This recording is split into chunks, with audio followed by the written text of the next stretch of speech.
अस्सलाम वालेकुम। जी वालेकुम अस्सलाम। क्या नाम है आपका? जी मेरा नाम है लाडी शाह।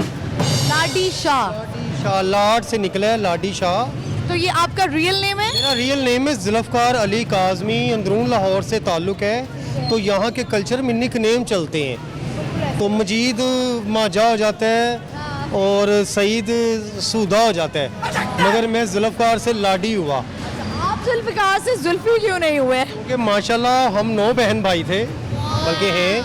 तो मैं सबसे सेकंड लास्ट था, तो शायद वो ज़्यादा लाडला रहा तो नाम लाडी हो गया। यानी कि मुझे लगता है ये बहनों ने कहा होगा आप तो इसी से प्यार करते हैं। किसी ने तो कहा, वैसे सुने कि फूफी ने रखा था। फूफो ने रखा था। अच्छा, सुने फूफियों का भी वैसे अगर देखा जाए ना, जब प्यार पे आए तो प्यार बड़ा ज्यादा है। जी प्यार पे है, प्यार आता है, और जब लड़ाई पे आए तो सारा खानदान खिलर जाता है। ऐसा ही है, बिल्कुल ऐसा ही है। राइट। आजकल तो वैसे ही वो फूफियों के दिन आए हुए हैं ना, शादियां आई हुई हैं, तो उन्होंने नाराज नहीं होना। तो खैर मेरी तो शादी हो चुकी है, मैं अपने बच्चों के लिए अपनी उसकी फूफियों को नाराज़ नहीं करूँगा। अच्छा ठीक है, चलें ये बताइए। अच्छा माशाल्लाह आपकी जो बेगम है, शादीशुदा हैं आप? मेरी बेगम जो मेरी बेगम आपकी जो बेगम है माशाल्लाह, उन्होंने तो इतनी सारी नंदे देखी होंगी। नहीं सिर्फ 5 बड़ा टफ टाइम मिला होगा। देखी है। और मज़े की बात है, एक तो मेरी बेगम लड़ाकी नहीं है, लाहौरन है, मगर बड़ी हम्बल है। अंदरून लाहौर के लोग वैसे लड़ाके बड़े होते हैं, उनके अंदर एक अलग ही बदमाशी होती है। उनके लड़ाके तब होते हैं जब कोई उनको उकसाए, तो फिर वो लड़ने के लिए तैयार है। यानी मैंने अक्सर देखा है जो हमारे थोड़ा उस साइड पे जो मम्मी डैडी लोग हैं, वो जब भी कहते हैं कि लड़ाई हो गई है तो वो कहते हैं अंदरून से लड़के ले आओ। नहीं मैं आपको बताता हूँ, मम्मी डैडी जो लोग होते हैं ना, वो अपने टॉमी कहते हैं, हम कहते हैं। तो प्रॉब्लम ये है, ये फर्क। तो ये बताएं आप करते क्या हैं और क्या किया हुआ है आपने? गाइड करता हूँ, प्राइवेट गाइड हूँ, और ज़्यादा मेरा वक्त अंदरून लाहौर में गुजरता है, क्योंकि मैं यहीं की पैदाइश हूँ। तो यहाँ के जो असल कल्चर है, जो ऐसी जगह जहाँ कम गाइड लेके जाते हैं या कम टूरिस्ट को पता है, मैं वहाँ पे भी लेके जाता हूँ। जैसे हवेलियाँ दिखानी, लाहौर के थड़े, लाहौर की बुए बारियाँ दिखानी, लोगों के घरों में लेके जाना उनको। बारियां आपने बोला है तो मुझे हमारी सिंगर जो हदीका कयानी का गाना याद आ गया, बुरे बारियां। नाले कंधा टप के मैं दौड़ जावा। तो बड़ी मुश्किल से पंजाबी है लेकिन वो बड़ी सुरीली है। तो मुझे बूहे बारियों से एक और चीज़ याद आ रही है। उस्ताद दामन का वो एक नज़म है छोटी सी, लाहौर की सकाफत के ऊपर, यहाँ के मोहब्बत के ऊपर, कि वो है कि दाल 10 खां शहर लाहौर अंदर, किन्ने बूहे ते किन्नियां बारियां ने, नाले 10 खां इत्थों दियां इट्टां किन्नियां टुटियां ते किन्नियां सारियां ने, नाले सोच की देवी जवाब मैनू अथे खूहियां किन्नियां मिठियां ते किन्नियां खारियां ने। तो आगे उसका वो जवाब है कि दाल 10 मैं शहर लाहौर अंदर, लखां बूहे ते लखां बारियां ने, जिन्ना इट्टां ते धर गए पैर आशक ओह टुटियां ते बाकी सारियां ने, जिन्ना खूहियां तो भरन मशूक पानी ओह मिठियां ते बाकी खारियां ने, ते जिन्ना ਜਿਹੜੀਆਂ बहंदियां नाल अपने सज्जणा दे ओह विआहियां ते बाकी कुआरियां ने। क्या बात। खूबसूरत ये नज़म है, यहाँ की सकाफत, मोहब्बत और उसे क्या कहते हैं, एक हया के ऊपर भी है कि बहंदियां नाल सज्जणा ते जिहड़ी विआहियां ने। आज वाला काम नहीं है। अच्छा नहीं, लेकिन हमने अक्सर देखा, आपने देखा होगा कि जो 7 घर बिल्कुल छतें जुड़ी होती हैं, अक्सर पुराने ज़माने में भी ऐसा होता था कि नैन मटक के चलते थे पहले भी। देखें नैन वो हया का एक एलिमेंट होता था। अब तो थोड़ा ऐप्स आ गई हैं, ओपन हो गए हैं लोग बहुत ज़्यादा। अब तो आजकल तो ऐसा दौर आ गया है कि लोग आपके सोशल मीडिया से ही आपसे रब्ता कर लेते हैं। कि अजकल का दौर तो मैं पंजाबी च कहना कि झाके पाटे हुए ने लोगों के, झाके लथ गए ने, झाके लथ गए ने। जो पुराना लाहौर का अंदाज़ है, जो पुराने लाहौरी रह रहे हैं आज भी, तो उनमें हमसाओं की बड़ी वैल्यू है।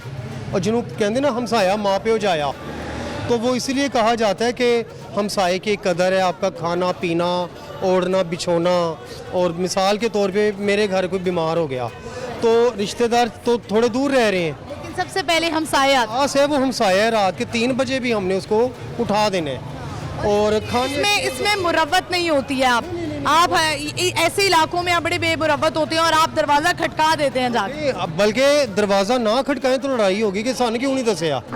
जैसे मिसाल है, अगर हमारे हमसाए के घर मेरे मतलब की डिश पकी है, चाहे लड़ाई चल रही है, तो ना आवे तो फिर लड़ाई। मिसाल है ना कि वो भी मिसाल है ना कि साग होवे ते कड़ी होवे तो किसी भी घर दा खा लो। साग है, कड़ी है, मां दी दाल है, तो ये खास है। स्पेसिफिक कड़ी और साग के बारे में बड़ा मशहूर है। ਅਸੀਂ ਕੜੀ ਉੱਤੇ ਹੁਣ मौसम आ गया साग ਦਾ ਤੇ ਦਿਨੇ ਸਾਗ ਰਾਤੀ खाया आपने साग अभी तक कि नहीं? नहीं अभी नहीं, अभी साग ना अच्छा मैंने खा लिया है, मैंने वैसे खा लिया है। तो सही से टेस्ट वालों ठीक था, अच्छा था। ठीक था, मतलब ये टेस्टी नहीं आ रहा क्योंकि जब तक वो साग का पत्ता टेस्ट ना हो, हल्का उसकी तुरशी कम हो तो फिर वो अच्छा पकता है। थोड़ा सा स्ट्रांग था जो मैंने खाया था। तो अभी वो मौसम नहीं है, अभी 15-20 दिन पड़े हैं। जिस तरह माल्टे जो हैं वो प्रॉपर जो अच्छे माल्टे होते हैं वो जनवरी में आते हैं, हमें लगता है शायद दिसंबर आ गया तो माल्टे अच्छे आ जाएंगे। इसलिए अब तो क्योंकि हम लाहौरी हैं और मुंह भावे मेरा अन्ना जिन्हें खाना में ठीक हाँ बिल्कुल ऐसे ही है, लगता नहीं है। कुछ लोग हैं नहीं लगता, वरना लोगों ने बेवे नजर ला देनी सी कि ये खा गया है, सही। चलें ये बताएं, नजर लगाता। ये बताएं, अब हम आते हैं अपने सवाल की तरफ। आपकी आसान है, कॉमन सेंस का सवाल है ये, आसान है। ये बताएं वो क्या चीज़ है जो दिन में एक और रात में दो हो जाती है? दिन में एक और रात में दो, दिन में एक और रात में दो, वो कौन सी चीज़? दिन में एक नाश्ता एक होता है, रात में नहीं। मुझे लगता है अगर ये आप लफ्ज़ के ऊपर पूछ रही हैं, लफ्ज़ ये आपने सोचना है। लग रहा है तो अगर दिन में एक है तो नून मतलब एक नुक्ता, और अगर रात तो दो नुक्ते। बिल्कुल आपने सही जवाब दिया है। आपने अपनी कॉमन ठीक हो गई है। चलें ये तेरा असर है मेरे ना। चलें ये बताएं कि आप कुछ सुनाएंगे, कुछ गाना, कुछ मैंने भी इतनी अच्छी नज़म सुनाई, नज़म सुनाइए। गाना नहीं आता? बेटे को आता है, वो सुनिएगा। यहीं पे आपका बेटा है? आपके बेटे यहीं पे रहते हैं? तो यहीं से आप निकल जाएंगे वापस। तो आप एक्चुअल में रहते कहाँ पर हैं? मेरा घर है मस्जिद वजीर खां की बैक साइड पे, गाजी इलमदीन चौक, वहाँ पे मेरी रहाइश है। जबरदस्त। चलें जो हमारी बैठक है वो है जिसे गली गुबारचियाँ कहते हैं, और जिसको मुश्ताक यूसुफी के जुमले की वजह से बदनामी मिल गई और उसे नकावली गली के नाम से लोगों ने बदनाम कर दिया। ये इसमें बदनामी तो नहीं है? देखें, मिसाल है, आपके घर का एक अच्छा सा कोई भी नाम है, काशाना या कुछ, हम उसका एक नाम बिगाड़ दें, आपको अच्छा लगेगा कि बुरा? अच्छा, यानी आप इस बात पे ऑफेंड हुए हैं? मैं क्या, जो लोग वहाँ रहते हैं, जो जिनको लाहौर से मोहब्बत है, इसकी गलियों से मोहब्बत है, वो नाम बिगाड़ के पसंद नहीं करेंगे। तो एक लाहौरी भी ऐसा नहीं है। लेकिन लोगों ने इसको बड़ा फन के तौर पे लिया, और असल नाम तो उसका गुबारची है, तो वो गुबारचिया है। गुबारचियाँ इसका मतलब होता है क्लीनर, गर्द साफ करने वाले, पर्शियन वर्ड है ये। तो उस वजह से, क्योंकि जो क्लीनर लोग होते थे अकबर के दौर में, वो यहाँ पे उनका स्टाफ रहता था जो कि इस दिल्ली गेट की डस्टिंग करते थे, तो उस वजह से नाम रखा गया गुबारचियाँ गली का। तो ये मुश्ताक यूसुफी ने जो जुमला बोला कि लाहौर की कुछ गलियाँ इतनी तंग हैं कि अगर दो गैर महरम आ जाएं तो बीच में निकाह की गुंजाइश पर, तो लोगों ने उसका नाम ही निकाह वाली गली रख दिया। बहुत शुक्रिया आपका, बड़ी अच्छी आपसे गुफ्तगू हुई, thank you so much. Viewers, आपने देखा इनसे हमारी बात हुई और काफ़ी लंबी गुफ्तगू हुई, बड़ी इंटरेस्टिंग गुफ्तगू थी, क्योंकि यहाँ के रिहायशी अंदरून लाहौर के तो बहुत कुछ हमें जो है ना वो अच्छा सुनने को मिला। ऑल्दो हम जो है वो दिल्ली गेट के बारे में ही सुनते हैं कि किसने बनाया, क्या हुआ, लेकिन इनसे ज़रा अंदरून के बारे में बातें करने को मिली। और जिस निकाह वाली गली का इन्होंने जिक्र किया है, अंदरून लाहौर के लोग हैं, इनको बुरा लगा, लेकिन मुश्ताक अहमद यूसुफी ने जो है वो थोड़ा सा इसको ऐसे ही कहा था कि ये जब इस गली से आप गुजरते हैं, निकाह वाली गली से, यानी इतनी तंग गली है कि अगर कोई दो गैर महरम यहाँ से गुजरे तो निकाह की गुंजाइश बाकी रह जाती है। एक मजाकिया जिसे कहते हैं बात की गई थी।